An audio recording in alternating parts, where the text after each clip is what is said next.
자, 여러분 안녕하세요. 주식과 부동산 읽어주는 남자 리얼티입니다. 주말 잘 보내셨어요? 주식 한번 보도록 하겠습니다. 먼저 오늘 장은 전종가 대비 0.48 오른 상태에서 게임이 끝났습니다. 30분 봉으로 봤을 때 오전에 아침 일찍 내려가는 듯 하다가 결국엔 아랫골이 달고선 올라온 모습인데요. 이러한 모습들이 결코 뭐 단기적으로는 좀 안전해 보일 수는 있어요. 단기적으로, 초단기적으로는 올라올 수 있는 부분들이 될 수도 있다. 근데 이제 말씀을 드렸지만 얘가 올라와서 떨어지다가도 올라갈 수 있는 부분들이 될 수 있다라고 했는데 옆으로 지금 살짝 비스듬히 조정으로 가고 있어요. 그래서 조정에는 우리가 이렇게 조정받고 가격 조정받는 게 있고요. 또 이제 이렇게 기간 조정이 있고요. 그렇게 가격 조정을 받고 올라가는 경우가 있습니다. 그래서 여기서 제가 이제 처음에 말씀드렸던 거가 10월 달에는 양봉으로 끝날 수 있는 부분들이 되기 때문에 얘가 올라가면서 끝낼 수도 있다. 그래서 3100선 초반에까지도 갈 수 있는 가능성은 있다. 그러나 아직도 추세는 하락 추세이니까 지금은 주식할 때는 더더욱이 계속해서 아니라 올라갈 때마다 물량을 정리해 주는 것이 바람직하다라고 말씀을 드렸습니다. 종합주가 지수 보면은요, 실제로 위에 매물대가 엄청나게 많이 있다라는 걸 알 수가 있는데요. 특히 개인들의 시장은 4월, 5월, 6월, 7월, 8월 달 약 5개월 동안 엄청나게 아마 주식시장에 들어오지 않았을까. 그러니까 봄 끝날 무렵에서 여름 때에 엄청나게 주식시장으로 많이 들어왔을 걸로 보고 있어요. 아마 주위에 주식하는 사람들 보면은 주식의 주자도 잘 모르거나 이런 분들이 4, 5, 6, 7, 8월 이달에 아마 엄청나게 주식을 시작했으리라고 저는 생각을 하고 있습니다. 투매 금지라고 이야기를 했더니 올라갔고 떨어집니다. 그러니까 떨어졌어요. 자, 여기에서 이제 올라가는 거에 대해서 내일 당장 떨어져도 문제는 없지만 반등이 오더라도 올라갈 수는 있습니다. 라고 얘기를 했어요. 여기 올라왔죠? 그러면서 여기 10월 달에 제가 양봉을 그릴 수 있습니다. 그러면 얘가 3100 초반대까지도 플러스 마이너스 표준 편차는 있겠지만 올라올 수 있습니다. 라고 말씀을 드렸는데 그 모양새를 만들어갈 수도 있는 장면으로 지금 가고 있다. 현재 삼성전자 한번 보도록 하겠습니다. 삼성전자 같은 경우도 종합주가 지수에 따라서 그대로 따라서 움직여지는 모습이 나타나고 있고요. 투자자별 매매 종합적으로 보면 개인들은 오늘 3천억 매도를 했고요. 외국인들은 순매수 383억, 거의 뭐 조금 산 거죠. 근데 이제 기관과 금융투자들이 많이 매집을 했다. 그리고 단기적으로 선물은 매도를 했기 때문에 이번 주 주중에는 아무래도 이번 주는 좀 상승 윗방향을 볼 가능성은 더더욱이 체크리스트 하면서 가야 될 부분들이다 라고 볼 수가 있겠죠. 그래서 말씀드린 대로 약간의 상승 기울기는 있을 수 있다. 그러나 이것이 완벽하게 상승은 아니다. 이렇게 말씀을 드릴 수가 있겠네요. 오늘도 개인 투자자들은 졌어요. 종합주가 지수는 올랐는데 오늘은 물량을 정리한 거 보니까 오늘도 게임은 졌어요. 맨날 깨지면서 돈은 어떻게 그렇게 나오는지 모르겠네요. 자, 이런 식으로 주시장 간단하게 보도록 하고요. 부동산에 대해서 좀 보도록 할 텐데요. 부동산 오늘 조금 센 거를 다룹니다. 오늘 조금 센 걸 다루는데요. 서울입니다. 예. 엄청난 거 갖고 왔습니다. 엄청난 거. 리스크가 뭐 말도 못하죠. 이게 서울을 상대로 그래서 제가 오늘 저도 사실 좀 후달려요. 사실 저도 좀 후달려서 말 조심히 할 테니까 여러분들이 잘 결정하시길 바라겠습니다. 일단 뉴스 한 편 볼까요? 2분짜리네요. 이거 일주일 전 뉴스 같아요. 10월 14일. 지난달 서울에서 거래된 아파트 3채 가운데 한 채 가량은 직전 거래보다 낮은 가격에 팔린 것으로 나타났습니다. 정부의 대출 규제 영향으로 아파트값 오름세도 주춤하는 모습을 보였는데요. 다만 집값 급등 추세가 바뀌었다고 보긴 이르다는 분석도 나옵니다. 조태현 기자입니다. 집값 전망을 두고 결이 다른 목소리를 낸 두 경제수장. 최근에 들어와서 부동산이 가파르게 오르는 오름세가 일단은 주춤하면서 꺾였다고 이렇게 판단을 합니다. 지표상 3-4개 정도의 지표는 현재 그렇게 보여져서 워낙 다양한 요인에 의해서 영향을 받기 때문에 이것이 장기적으로 안정될지 여부는 조금 더 지켜보는 것이 낫지 않을까. 최근 상황만 봤을 땐 일단 홍 부총리의 전망이 맞아떨어진 모습입니다. 전국의 아파트 값은 이번 주 들어 오름폭을 약간 줄였습니다. 서울을 비롯한 수도권의 상승세 역시 조금씩이나마 더딘 모습입니다. 아파트 전셋값 상승폭도 수도권과 비수도권에서 한 주 전보다 완만해졌습니다. 자산과 소득 수준이 상대적으로 낮은 수요층이 시장에서 이탈하면서 가격 오름폭이 둔화된 분위기입니다. 연말까지 가계대출 총량 규제가 지속될 예정이어서 유동성 축소에 따라 단기적인 안정세에 진입할 가능성이 있습니다. 서울에선 아예 집값이 하락한 곳도 늘었습니다. 지난달 서울 아파트 거래 가운데 직전 거래보다 가격이 내려간 곳은 전체의 35%가 넘습니다. 한 달 전보다 비중이 크게 확대된 겁니다. 다만 나머지 65%는 오른 가격에 거래된 만큼 아직 추세가 바뀌었다고 판단하긴 이르다는 분석도 나오고 있습니다. 지금까지 자산 가격 상승이 워낙 가팔랐기 때문에 올라가는 도중에 상승률이 약간 주춤하는 걸로 보입니다.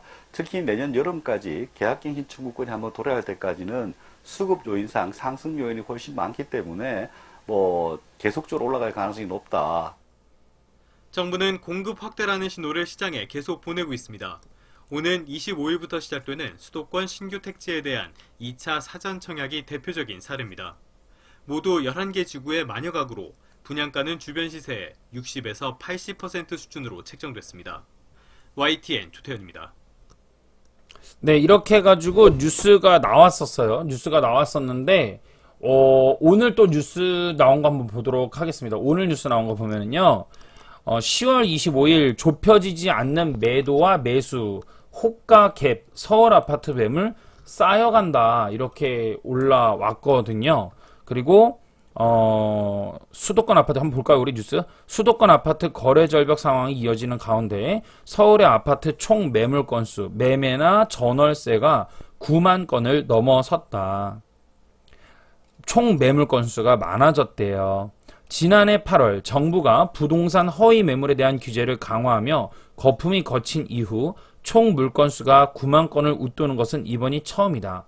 근데 이거가요, 여러분, 이거를 조금 속지 마세요. 여기 뉴스라는 거는 잘 읽어야 돼요. 신문 뉴스라는 건 잘 읽어야 되는 건 뭐냐면, 정부가 허위 매물에 대한 규제 때문에 거품이 거쳐서 총 물건수가 웃돈 것이, 즉 매물 건수가 많아진 거는 처음이다 이렇게 하는데, 이게 정부 규제하고 상관이 없습니다. 정부 규제하고 상관없어요. 정부가 규제했기 때문에 가격이 그동안 안 떨어지고 그랬나? 계속 올랐잖아요. 그죠? 정부 매물하고 상관이 없습니다. 시장하고 지금. 요거는 좀 지우고 보시고요. 결과적으로는 물건수가 9만 건을 웃돈 것이 이번이 처음이다. 요건 포인트 맞는 것 같습니다. 아파트값 폭등과, 네, 맞죠? 대출 규제 등으로, 맞죠? 이거 맞습니다. 받아들여야 되고요. 영향 등으로 매수세가 위축된 영향으로 풀이된다. 맞습니다. 제가 봐도 이거는 맞다라고 저는 생각하고 싶어요. 왜냐면 그러니까 집값이, 서울의 집값이 장난이 아니잖아요. 15억 이렇단 말이에요. 10억을 현금 들고 있는 사람이 어디 있어요? 대한민국에. 상식선에 생각 좀 해봐. 현금을 10억 들고 있는 사람은 없어요. 그냥 대출을 해줬단 말이에요, 그동안. 근데 이 대출을 해줬는데 이 대출을 규제를 계속해서 해버렸죠. 그러니까 어떻게 됩니까? 집 사는 수요, 매수세가 없어졌죠. 매수가 없는 거예요. 그러니까 여러분 이게 있어야 돼요. 내 집이 없어요. 내 집이 없는 사람이 집을 산다. 이게 수요죠. 집을 산다. 그죠? 집을 산다. 이게 매수예요. 내 매수. 그러니까 수요예요. 수요. 근데 이 수요라는 거는 뭐냐면, 문제는 뭐냐면 이 수요에 있어서 가격이 비싸지면 결국에는 이게 서로 간에 거래가 되지 않는 거예요. 거래가. 그쵸? 거래가 안 된다고요. 거래가. 그래서 수요가 아무리 있어도 돈이 없으면은 빵을 못 사 먹는 거야. 빵 가격이 비싼데 빵을 어떻게 사 먹어? 여러분들 다 벤츠 타고 싶죠? 다 어디 타고 싶죠? 다 BMW 타고 싶죠? 근데 뭐에 못 타요? 부담스러워잖아요. 유지비가 부담스러워서도 그렇고 돈도 없고 그만큼. 아니 타시는 분들한테는 좋은 거지만 못 타시는 분들도 가난이 죄는 아니니까. 저도 제가 그 흑수저에서 지금까지 혼자 읽어왔지만, 많이 읽었지만, 가난한 건 죄가 아니에요. 많이 불편할 뿐이죠. 근데 가난한 건 죄가 아니다. 가난한 건 죄가 아닌데 모르는 건 죄예요. 모르는 건 죄야. 그러니까 열심히 부단히 달려야 됩니다. 부단하게 열심히. 이건 죄가 아니죠. 가는 과정이라고 해줘야지, 이런 분들은.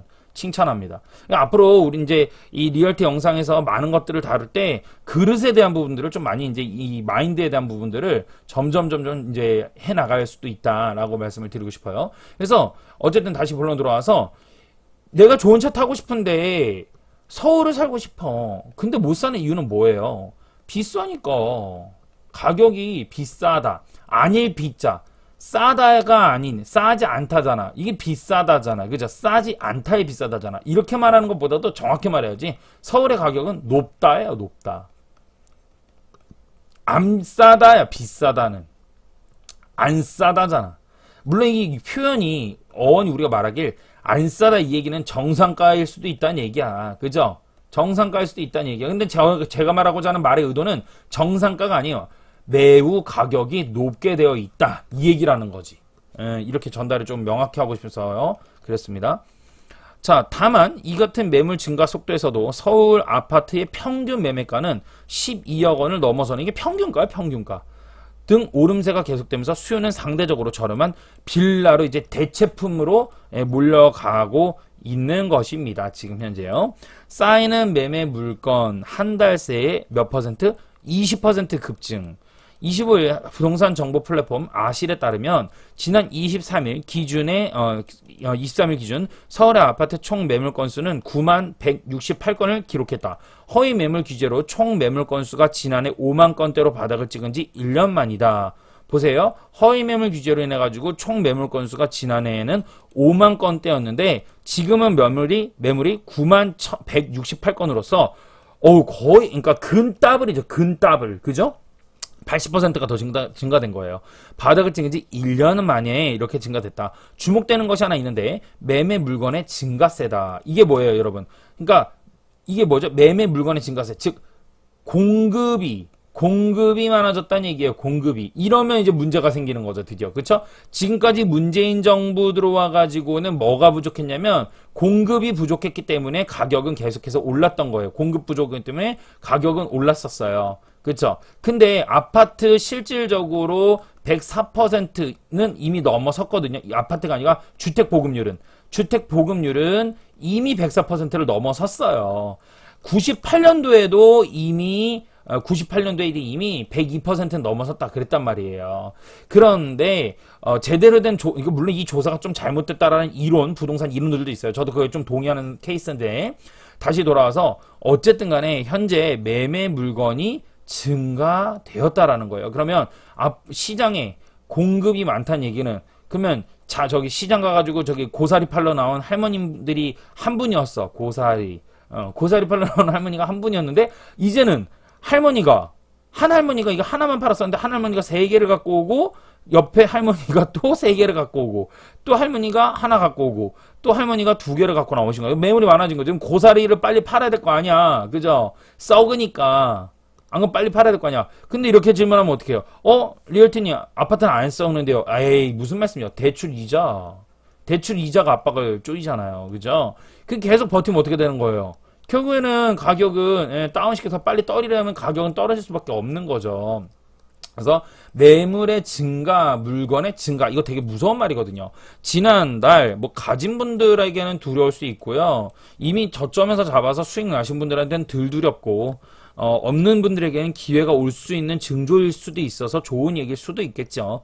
지난달 23일에 지난달이라면 이제 9월 23일을 얘기하겠죠. 한 달 전에는 36,949건이던 매물의 수는 이번 달 23일 딱 한 달 만이네요. 10월달 뉴스니까요. 그죠? 10월달 뉴스니까 한 달 만에 이거 이제부터 보세요. 한 달 만에 44,275건으로 한 달 만에 무려 19.8% 급증했다. 이게 아마 제가 볼 땐 선거 요인도 있지 않을까 싶습니다. 내년 대선에 대한 부분들이 지금 여당과 야당에서 엎치락 뒤치락 하다가 뭔 결과가 느껴지고 있는 게 있지요. 근데 이제 어느 분이 될 것 같은 느낌이 점점점 편중이 커지고 그분의 부동산 정책을 보호하니까 분위기가 안 좋거든. 특히 전 그래서 내년 내년 초 대선 전후로 저도 되게 좀 조심스럽게 봐야 되지 않을까라는 생각을 많이 하는 사람 중에 한 명입니다. 특히 용산구, 광진구, 강서구, 노원구 등 최근에 아파트 값이 상승을 이끈 지역의 증가세는 두드러진다. 여기가 아주 핵심들이거든요. 용광, 강서, 그죠? 여기 뭐 왜냐면 용산구는 뭐 노른자고 완전 뭐 그죠? 예, 그리고 여기 뭐 강서구 같은 경우는 저평가의 완전 원조였고, 그다음 노원구 같은 경우는 이제 학군이 그죠? 저기 서울 삼학군이잖아요. 강남, 그다음에 노원구, 그다음에 어디예요? 예, 저기 목동 그죠? 이렇게 해 가지고 예, 서울의 삼학군이잖아요. 저도 입지를 몰라서 그러는 거 아닙니다. 저도 좀 잘 합니다. 입지 같은 거는 저도 좀 잘 봅니다. 근데 그게 결국 본질이 아니라는 거 깨우치는 데만 해도 좀 걸렸어. 저도 집값이 너무 오른 데다가 대출 규제까지 겹쳐서 매수 자체가 어려워진 상황에 이거 뉴스 마음에 들어요. 지금 아까 하나 빼고는 다 공감돼요. 하나 어린 사람 이거 안 읽어봤어. 저도 지금 번개 이거 저기 라이브야 라이브. 어린 상황에 매물이 쌓여가고 있는 것으로 보인다. 올해 들어서 지난달까지 서울 아파트 값의 누적 상승률은 몇 퍼센트다? 6.24%를 상승을 이어나갔다라고 이제 나왔는데요. 실제로 부동산 지인에서도 아파트 가격이 펑펑 오른 부분들이 서울은 나타났어요. 여기 서울특별시 같은 경우도 이렇게 보시면 여기 가격을 한번 보도록 하죠. 가격을 한번 보면 가격이 여기 보세요. 여기 9월 달에는 4,057만 원 평균인데요. 지금 10월 달 아직 끝나지도 않았는데 4,113만 원으로 엄청나게 가격은 오름세가 나타낸 건 사실이에요. 예. 오름세가 나타난 건 사실이에요. 자, 다시 여기 일단 뉴스 갖고 와서 그쵸. 매매 수급 지수도 6주 연속 하락했다. 한국부동산원이 지난주 발표한 서울 아파트의 매매 수급 지수는 101.6으로 지난주보다 0.3% 내렸다. 매매 수급 지수는 100을 기준으로 해서 200이 가까울수록 수요가 공급보다 많다는 의미다. 그래서요, 이거 같은 경우는 매매 수급 지수 같은 경우는 보는 방법이 여러분들이 이제 모르시는 분들 알려드릴게요. 간단해. 매매 수급 지수가 전월 대비 오르가냐 내려가냐 요걸 기준으로 좀 보는 게 좋고요. 매매 수급 지수 같은 경우는 이제 올라가면 올라갈수록 당연히 수요가 더 많기 때문에 시장이 뜨겁다라고 보는 거예요. 올라가면 올라갈수록 뜨겁다. 그러면 시장이 뜨겁다는 얘기는 가격이 올라가고 있다라는 얘기예요. 근데 이 매매 수급 지수가 200을 가깝게 해가지고 근처 가면 어떻게 되냐면 또 과열이라서 또 가격은 이내 다시금 하락하는 조정으로 내려올 수 있는 부분들이 되는 것이 또 응용으로 보는 방법이거든요. 그래서 매매 수급 지수 같은 거는 그런 식으로 보면 되는데 현재 이 매매 수급 지수가 어떻다고요? 0.3포인트 내린 것으로 조사가 되었다고 합니다. 이거 좀 더 내려가도 돼요. 뭐 지금 근데 서울이 그러니까 이게 워낙 광범위하니까 0.3이 큰 거거든요. 민간 지수로는 아예 매수자 우위 시장이 형성됐다. KB국민은행 리브 부동산이 발표한 주간 동향에 따르면 KB국민은행 리브 부동산 주간 동향이죠. 서울 매수 우위 지수는 86.1로 전주보다 8.4포인트 떨어졌다. 예. 매수 우위 지수, 서울의 매수 우위 지수가 어떻다고요? 응? 떨어졌다. 3주째 매수자 우위 시장을 나타냈다. 매수자 우위라는 건 뭐예요? 한마디로 여러분 이거 조금 어렵게 생각 없이 매수자 우위, 매수하는 사람이 뭐다? 갑이다 이 얘기예요. 그럼 매수자가 갑이다 이 말인즉슨 뭘까요? 매도하는 사람이 초조하다는 얘기야? 매수하는 사람이 초조하다는 얘기야? 이렇게 이해하면 쉽죠? 그래서 요거 헷갈리시는 분들 이렇게 이해하시면 돼요. 매도자가 후덜 이렇게 하면 됩니다. 후달려. 그래서 매수가 갑이야. 그럼 매수가 갑이면 가격을 매수자는 어떻게 하고 싶겠어요? 당연히 그렇죠. 가격을 싸게 사고 싶겠죠. 그렇죠. 근데 매도자가 후덜리니까 가격을 이 사람한테 맞춰주게 되는 거죠. 이 사람이 을이 돼버리는 거죠. 그러면 가격은 다운될 수 있는 부분들도 있다라고 또 열어두면서 읽어도 된다. 우위 시장을 나타냈다. 물론 여러분 여기 제가 지금 말씀드리는 게 약간 좀 편중이 가격이 떨어지는 걸 편중으로 좀 얘기하는 것 같은데, 그 신문을 읽어드리고 그러니까 알려드리는 거지, 여기서 응용을 해가지고 또 깊게 들어가면 이게 결코 떨어지는 게 아니다라고 또 볼 수 있는 부분의 의견도 있을 수 있어요. 예, 그렇기 때문에 너무 제가 막 가격 하락한다, 서부대대세 여순강이었으니까 서울 드디어 터집니다, 뭐 이렇게만 또 얘기하는 건 너무 극단적이라서 그렇게는 얘기 안 하고 싶습니다. 예, 서울 같은 경우는요, 이거 다루는 자체만 해도 상당히 부담가. 이미요. 서울 지역 아파트 이게 안티가 6명이면 팬이 4명밖에 안 늘거든. 맞아요. 자, 다음 코너에서 볼까요? 이게 두 번째 뉴스에서 볼게요. 이제 두 번째 영상.